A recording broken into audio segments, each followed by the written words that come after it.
Mackenzie Shirilla appeared to be a typical teenage girl, doing many of the things that teenage girls do.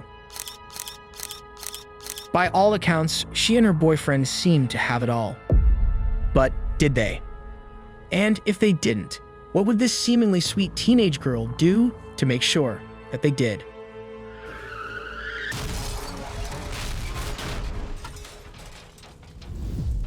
Welcome back to Crime A to Z, where we detail cases and criminals from their very beginning until well after other reporting ends. Today, we'll be talking about the case of Mackenzie Shirilla. It's one of the most ruthless, senseless, and just plain heartbreaking cases you'll come across. It's about young people with hearts of gold, and one with no heart at all. It's a case so gut-wrenching that even the officers on the scene could barely hold it together. So sit tight as we dive into this case of entitlement, selfishness, and statness. And as always, if you end up liking how we present this case, it would be great if you can help us out by giving us a quick like, subscribe, and share, please. Let's go.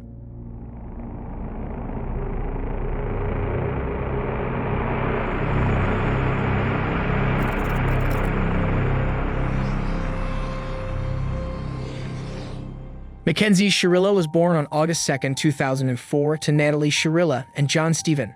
She grew up in Strongsville, Ohio, where she and her sibling enjoyed a comfortable upbringing. During her teenage years, Mackenzie, like many young ladies her age, was an avid social media user, frequently posting videos with her friends on TikTok.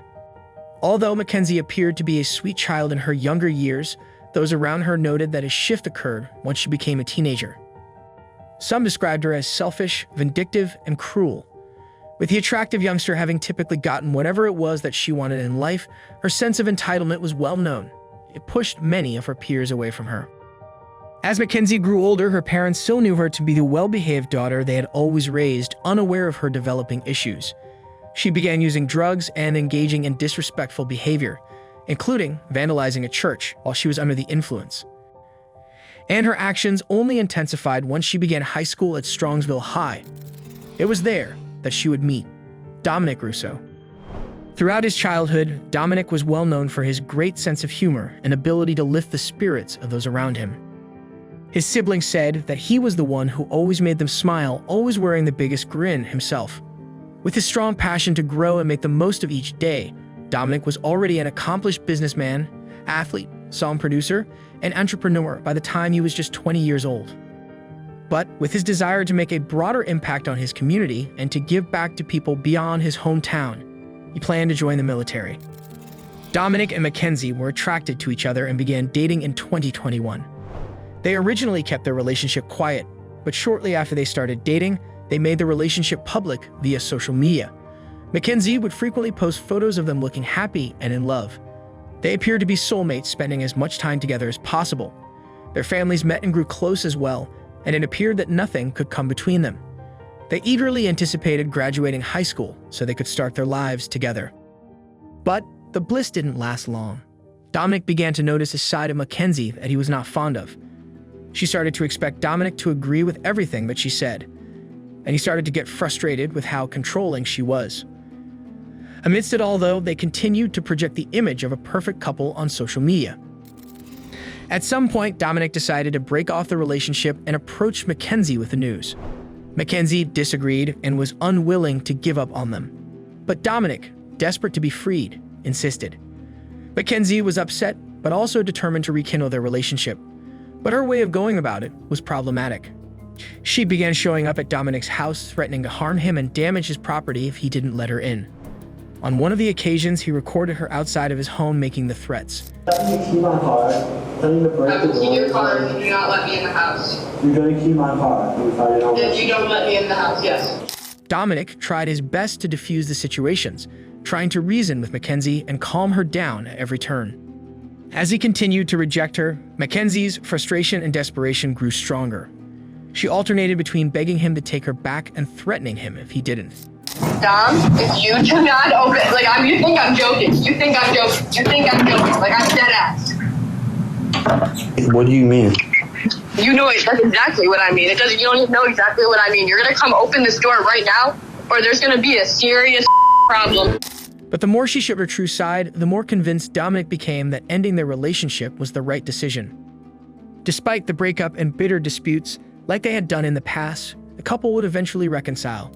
They got back together and Mackenzie seemed like a changed person, softening her aggression and seemingly genuinely sweet. She made plans for her and Dominic to attend a party that a friend of theirs was having. Dominic was looking forward to the evening. Mackenzie had planned every detail. She and Dominic attended the party where their friends were pleased to see the perfect couple happily back together again. The pair danced, drank, and enjoyed themselves. To Dominic, it felt like an ideal night, and Mackenzie felt that way as well, but for an entirely different reason. At the party, they connected with one of Dominic's best friends, Tеен Flanagan. Mackenzie also knew Tееn. He was 19, and despite a challenging childhood in foster care before being adopted in 2010, he was extremely kind-hearted and positive. He had recently graduated from Strongsville High School, where he was on the football team. He planned to attend barber school, then open a barber shop in their small town. Tеен joined Mackenzie and Dominic partying. Then the three of them stayed at their friend's house until the early hours of the next day. At 5 a.m., Mackenzie woke up Dominic to head home. As she was waking Dominic, Tеен also woke up and asked for a ride home. So, on that morning, one day before Mackenzie's 18th birthday, Mackenzie, 20-year-old Dominic, and 19-year-old Tеен left the party around 5 a.m. in Mackenzie's 2018 Toyota Camry. Mackenzie was behind the wheel, with Dominic in the passenger seat and Tеен in the back. Initially, Mackenzie, the only one wearing a seatbelt, drove slowly, maintaining perfect control. But as she turned onto Progress Drive from Pearl Road, she pressed the accelerator and didn't let go. The street was just 3/4 of a mile long, or 1.2 kilometers, but within that distance, she reached a speed of 100 miles per hour. The road was relatively straight, perfectly suited for gaining unbridled speed. She sped through the industrial complex, headed directly toward the end of the road, where just beyond it stood a brick building. At the very last moment, she veered directly toward it, then crashed into it head-on at 100 miles per hour. But it was a very early Sunday morning in an area exclusively occupied by industrial business buildings, so there was not a soul around. It was a full 45 minutes before a passerby spotted the wreckage and called police. Within minutes, Strongsville police arrived at the crash site. Officers arrived at the scene of the devastating crash. The car barely resembled a car at all anymore.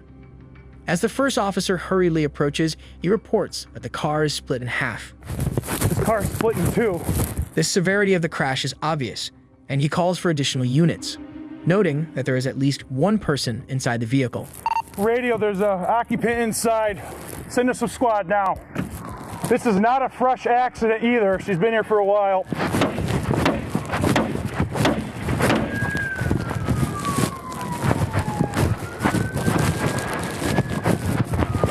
The officer notices another occupant. Radio, we got at least 2 occupants in here. No one's moving. Oh my God. The officer finds the third occupant. Oh my God. ×3, guys. Radio, 3 occupants. No one's conscious. No one's breathing. But then they quickly notice that the driver of the vehicle is breathing. They cannot extract Mackenzie.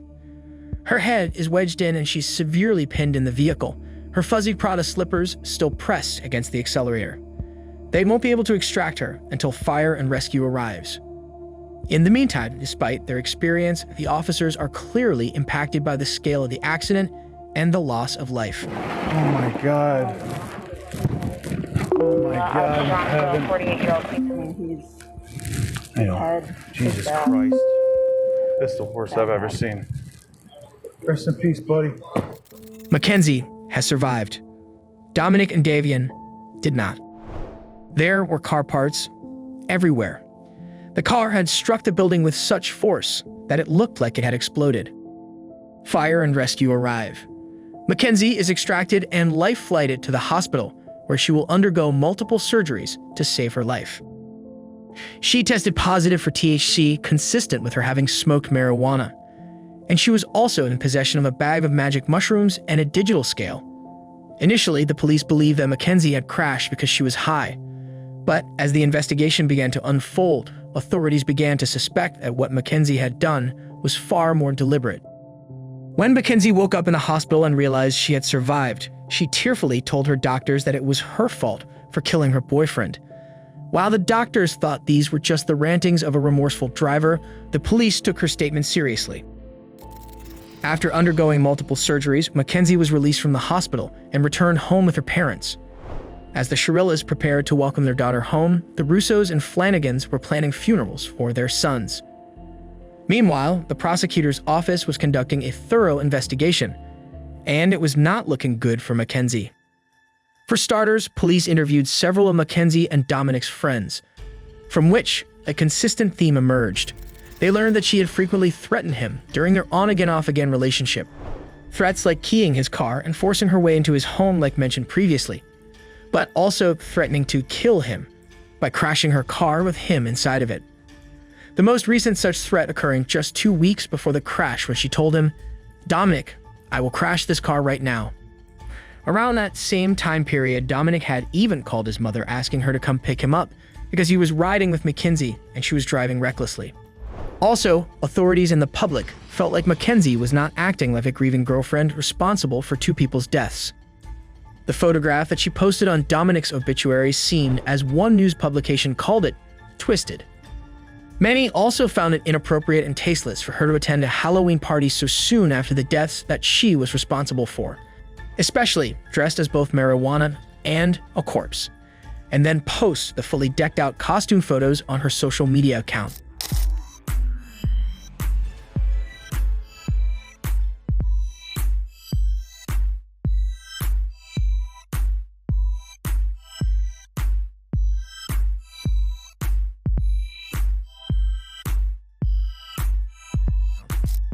And those weren't her only posts.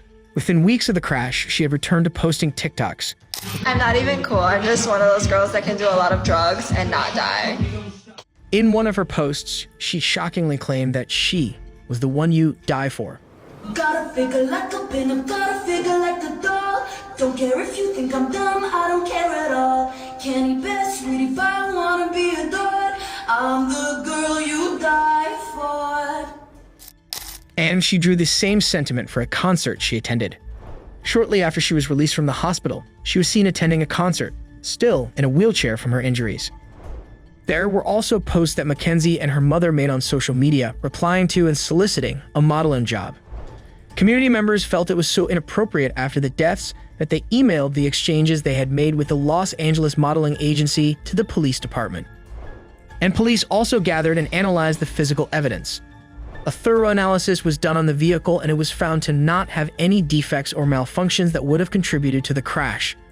Additionally, the Toyota's event data recorder, also known as its black box, revealed that the moment Mackenzie turned onto Progress Road, she began pressing the accelerator pedal to the floor the entire stretch of the road, her foot still in that position when they found her.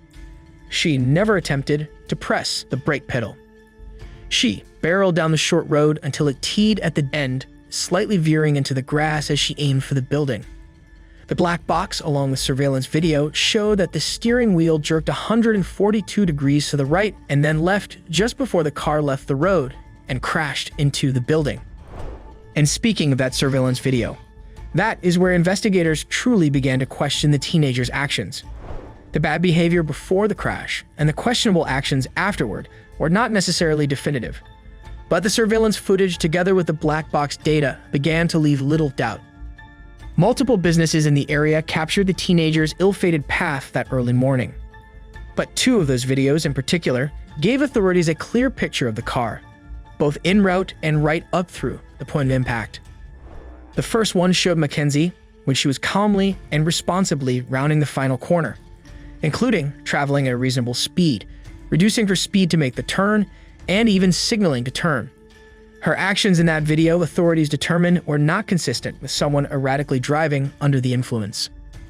The second video shows how once she is on the final road, she accelerates at full speed, before finally veering at the last moment into the brick building. Her controlled actions just prior to turning onto the street indicated that Mackenzie was in complete control of the vehicle. So authorities concluded that her actions once she turned the corner were entirely deliberate. Taking a look at her route via Google Maps puts into perspective exactly how devastating her 100-mile-per-hour plunge into the building actually was. As she traveled down Progress Avenue, headed straight toward the building that lied at the end, veering slightly onto the grass as she was about to traverse the rocks and sign, heading straight for the corner of the building. The devastation was not surprising. And such a meticulous, destructive path was no accident either. After analyzing Mackenzie's phone and GPS data, authorities found that she had spent a significant amount of time on that completely out-of-the-way Progress Road just a few days before the crash. They surmised that she had spent the time scouting the area as she plotted the crash, given no other explanation for her to be in that industrial area. But Mackenzie wasn't taking any responsibility. In fact, she felt like what she had done didn't at all warrant the potential punishment she may be facing. In the immediate aftermath of the accident, she asked police if they could just take my license away for 10 years or something like that. But her acts would have far greater consequences despite her perspective. Between her scouting of the area prior to the crash, the threats she had made during her and Dominic's tumultuous relationship, the speed and path she took on the deadly ride, along with her foot still being on the gas pedal, authorities were confident that Mackenzie intentionally and callously took the lives of Dominic and Tеен. On November 4th, 2022, authorities arrested Mackenzie Shirilla. She is charged with over 12 counts, including 4 counts of murder, 4 counts of felonious assault, 2 counts of aggravated vehicular homicide, 1 count of drug possession, and 1 count of possessing criminal tools. Given that she was 17 at the time of the incident, she was taken to a juvenile detention facility. During pre-trial hearings, the prosecution offered Mackenzie a plea deal. She turned it down, and her attorney indicated they were prepared to take it to trial. That's correct, Your Honor. I went on Monday and discussed this at great length with Mackenzie. The week before that, with her parents present, talked with her today, and it's her desire that she does not want to plead to 2 counts of murder. And Mackenzie, are you satisfied with your lawyer so far? You can say so. Yes, Your Honor. For that trial, Mackenzie chose to waive her right to a jury trial, opting instead for a bench trial, taking her chances on what a judge may decide versus 12 jurors. Given the circumstances surrounding Mackenzie's crime, the prosecution planned to try her as an adult. For the trial, prosecutors outlined Mackenzie's aggressive behavior and threats toward Dominic to show how she reacted when she didn't get her way or when Dominic wouldn't do what she wanted. They outlined the time when she repeatedly warned Dominic to let her into his home or face the consequences. Dom, if you do not open, you think I'm joking. You think I'm joking. Like, I'm dead ass. What do you mean? You know it. That's exactly what I mean. You don't even know exactly what I mean. You're gonna come open this door right now, or there's gonna be a serious problem. She threatened to break the handle off the door if he didn't let her in, and she began hitting the door and counting down the seconds before there was about to be said problem. Their evidence also showed that Mackenzie was fully aware that she could cause serious harm to her victims by way of her vehicle, given the repeated threats she made about crashing her car with Dominic in it. They argued that in the months following the crash, instead of being remorseful or mourning the deaths of Dominic and Tеен, she was living a carefree and frivolous life, presenting the TikToks she made, her concert attendance, and her pursuit of modeling jobs. They presented the physical evidence and crash expert testimony that revealed how the crash was neither an accident nor the result of any malfunction of the vehicle. Instead, Mackenzie had deliberately and meticulously planned and carried out the death of Dominic, and his best friend, who simply requested a ride home, became meaningless collateral damage to her. In contrast, Mackenzie's defense team argued that the crash was a tragic accident that Mackenzie had no memory of. They argued that it was impossible to know who actually pulled the wheel to turn it at 142 degrees just 1 second before impact, causing the crash. He asked the crash analyst who testified whether Mackenzie could have been swerving to dodge an unexpected obstacle, whether a passenger could have grabbed the wheel to control the steering, or perhaps she was desperately trying to regain control of the vehicle. He did acknowledge that Mackenzie was indeed driving recklessly. But the evidence to the contrary, particularly the surveillance video evidence, was overwhelming.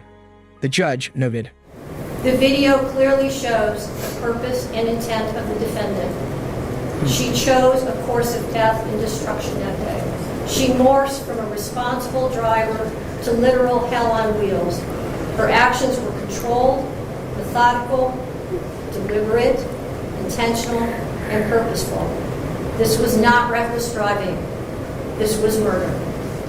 Prosecutors noted that the video was also why they chose to try Shirilla as an adult, stating, "When you drive for 4 or 5 seconds with the pedal all the way down until you hit 100 miles per hour into a building, we felt the charge was appropriate." The judge found Mackenzie Shirilla guilty on all 12 charges.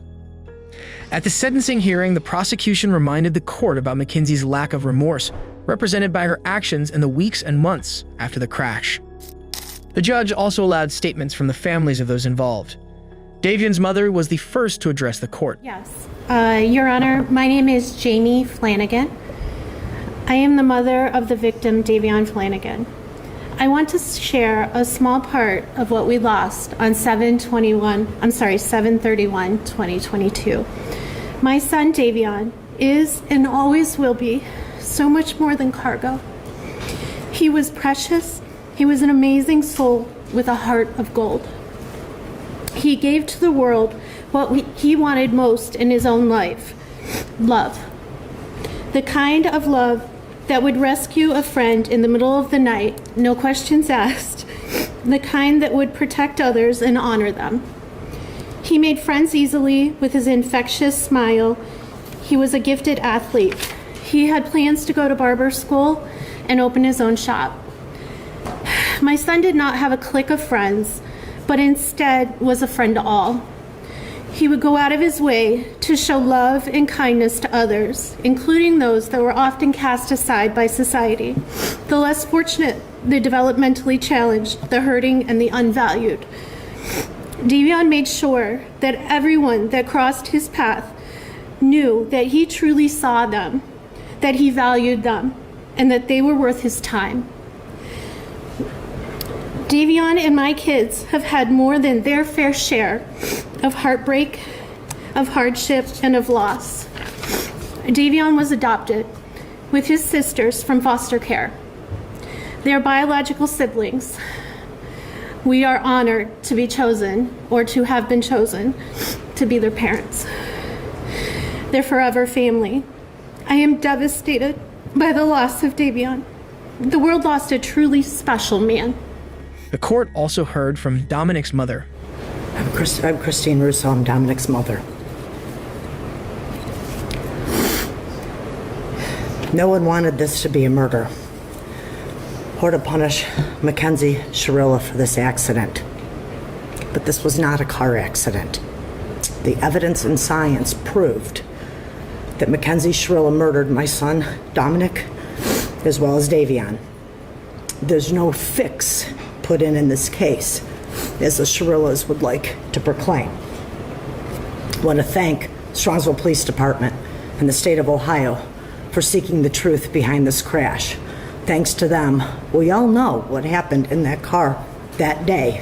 What we don't know is why. I wish I could change this every day. I lost 3 children in that crash.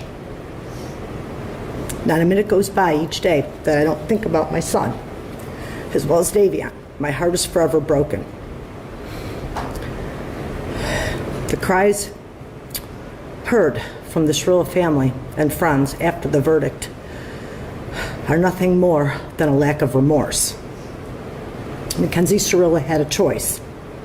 Dom and Davian did not. We are all left here to mourn. But what Dominic and Davian lost can never be remedied in any way or by any particular sentence. On July 31st, 2022, I called Mackenzie's mother, hysterical with the loss of my son and Davian. I knew Mackenzie was in the hospital, and the first statement said to me was, "Oh, please don't listen to what everyone's saying on Facebook." Yeah, my son is dead, his friend is dead, and I'm checking on yours. Yet social media is what's important. Social media has made a game out of the life of Mackenzie and is making a game out of this heart-wrenching tragedy. No one can imagine the pain of losing a child. unless they have lost one themselves. The pain is forevermore. Time does not heal this wound. Mackenzie, going to prison because you did this. Be thankful that you're still alive and have a future, whatever that may be. Dom and Davion were robbed of their futures, their hopes, and their dreams. Mackenzie showed no mercy on Dominic, nor did she on Davion. Only God at this time can have mercy on her soul. Thank you. Mackenzie's mother also addressed the court. My name is Mackenzie Shirilla. I just want to say, am I allowed to address them at all? Sure. I just want to say to the families that I'm broken, sad, and lost, and my heart hurts for everyone, okay? Davion was her new friend, and Dom was the love of her life, and he was part of our family, okay? I'm just so sorry that this happened, and we're heartbroken, okay? And then, Your Honor, this was a terrible, tragic nightmare accident to have happened that she has no memory of, and she will never emotionally or physically recover from it. She almost died too, and we're asking that you please not run the sentence as consecutive. He was family, and we all loved each other. That morning of the accident, she called. I got a phone call that there was a car accident. Okay, so we went to the hospital, and I didn't even know who was in the car. The names had not been confirmed yet, and I'm going to cry because I missed Dom so much. We loved him so much. So I called Dom, like over and over again, praying that he was going to answer the phone, and he didn't answer the phone. So then I tried to call his mom, and she didn't answer the phone either. And I still didn't know who was in the car. I didn't even know if she was alive. I didn't know what was happening. So then we were in the waiting room, and then his mom she did call me, so I answered the phone, and I was like, oh my God, like, I don't even know who was in the car, like, what's happening, was that Dom? And she said, what do you mean, my son is dead? And I was like, I'm so sorry. And then she said something like, and now I have to wait until your kid's out of the hospital, and then I didn't hear the rest. I was like, we loved him so much, and I hung up the phone. I did not talk about social media. I didn't even know what was going on yet, okay? So then, that was it. So in the hospital, that Vitality post, I commented on that because somebody had called her a murderer, okay? And she's not a murderer, so she didn't even have her phone at that point because the police had still had it, okay? So I jumped on, and I was like, you know, she's not a murderer. She's more sad than most of these people commenting. She's been trying to get in touch with you. I mean, at that point, it was just an accident. So I commented on her behalf, not because of the modeling opportunity. Who cares about that? I don't want them to refer to her as a murderer, okay? And I don't even know how that comment had got on the phone because the police still had her device, and she could not access her phone or social media. That's why I did it. And I had called them asking if they could shut down social media because people were calling her a murderer and making death threats and organizing groups to, take her out when she got out of the hospital and stuff. So I didn't even want her phone. I don't care about her phone. I don't care about social media. I just wanted them to stop calling her a murderer so that when she did come to, and she did come out of surgery, multiple surgeries, that she wouldn't see all these people calling her a murderer because she would never, ever, ever murder the love of her life. Okay? For Halloween, for 3 months after the accident, she would only wear his clothes. She would only eat the snacks he ate. She would only listen to the music he wrote, okay? So she was crying for 3 months. So her friends asked if she wanted to go out trick-or-treating or Halloween, and it was at OU. And she didn't even want to go. She said, I don't know, should I go? She couldn't even walk yet, barely. So I told her, I said, baby, please go. It's Halloween. You've been laying for 3 months crying, only listening to his music. Please go. Have just a moment of fun. A moment of fun. So we told her to go. My husband drove her. I brought her back home. She just needed a second of fun from losing her whole world. Her whole world. So that was us. We told her to go. And that concert she went to with Dom's cousin, Abby, they picked her up. They brought her there. That was Dom, Mackenzie and Dom and Abby all decided to go to this concert together while they were in the hospital. She's like devastated and tragic. He was the air that she breathes, okay? And they went with his cousin. We spent all kinds of time with him after the accident. What was the other thing? I'm hearing an awful lot about your daughter. I'm not hearing very much about the two dead people. Dominic, okay, I'm asking you for a leniency because this was a tragic accident that she does not remember. And Davion, he's a new friend. And I'm so sorry. Does that mean his life is worthless? No. God, no, not at all. They all loved each other. They all spent every day together. I understand what it looks like. I'm saying that it was a tragic accident. She would never. Well, we're going to have to disagree on that. I understand. Right. And I respect your position. I understand.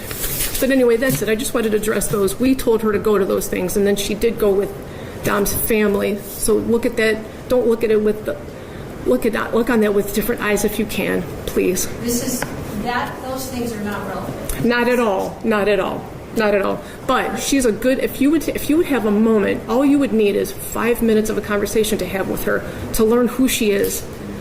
Just that you would just need 5 minutes to learn who she is and what she's capable of not doing and doing, and you would see for yourself. That's all. I'm so sorry, guys. I'm sorry. I love you. And lastly, Mackenzie chose to speak as well. Mackenzie, you don't have to speak if you don't want to. It's up to you. I would love to. Okay. You're going to stand up right now? You can sit if it's more comfortable. Okay. It's better for you. The families of Dom and Davion, I'm so deeply sorry. I hope one day you can see I would never let this happen or do it on purpose. I wish I could remember what happened. I'm just so sorry. I'm heartbroken. I love Dom and Davion. We were all friends and Dom was my soulmate. I wish I could take all your pain away, and I'm so sorry. And to my family, thank you for the support and all the love you guys give. Thank you for fighting with me. I love you all so much. All right, I'm done. Thank you.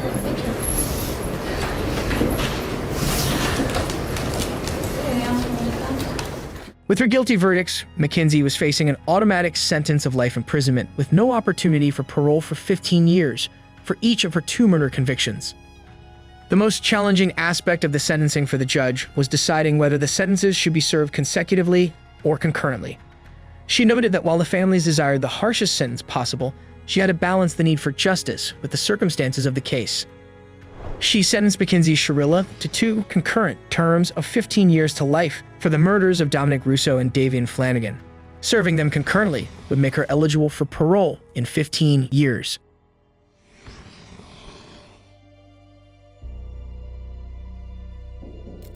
Some advocates for Shirilla debate her guilt online, with her proponents making such arguments as Mackenzie having been coerced into a bench trial, and that her post-crash TikToking and partygoing, while perhaps in poor taste, were standard fare for teenagers and were not indicative of guilt.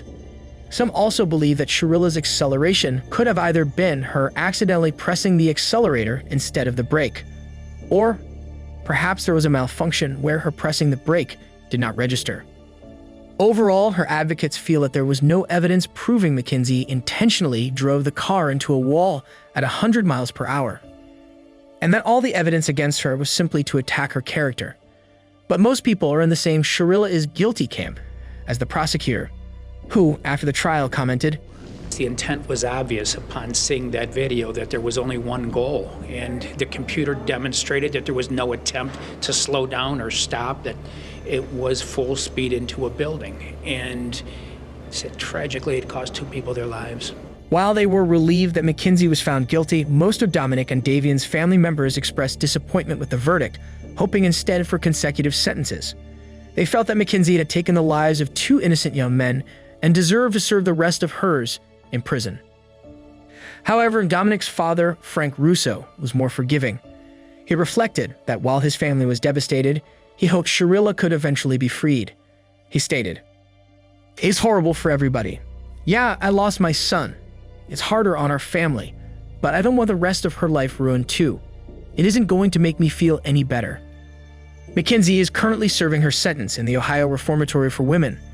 With her following of people who believe in her innocence, she receives letters from them in prison. She will be eligible for parole on October 21st, 2037. What are your thoughts about this case? Reckless driving or meticulously planned murder? Please weigh in the comments below. And if you like how we presented this case, Please leave us a like and share, and don't forget to subscribe so you don't miss any future videos.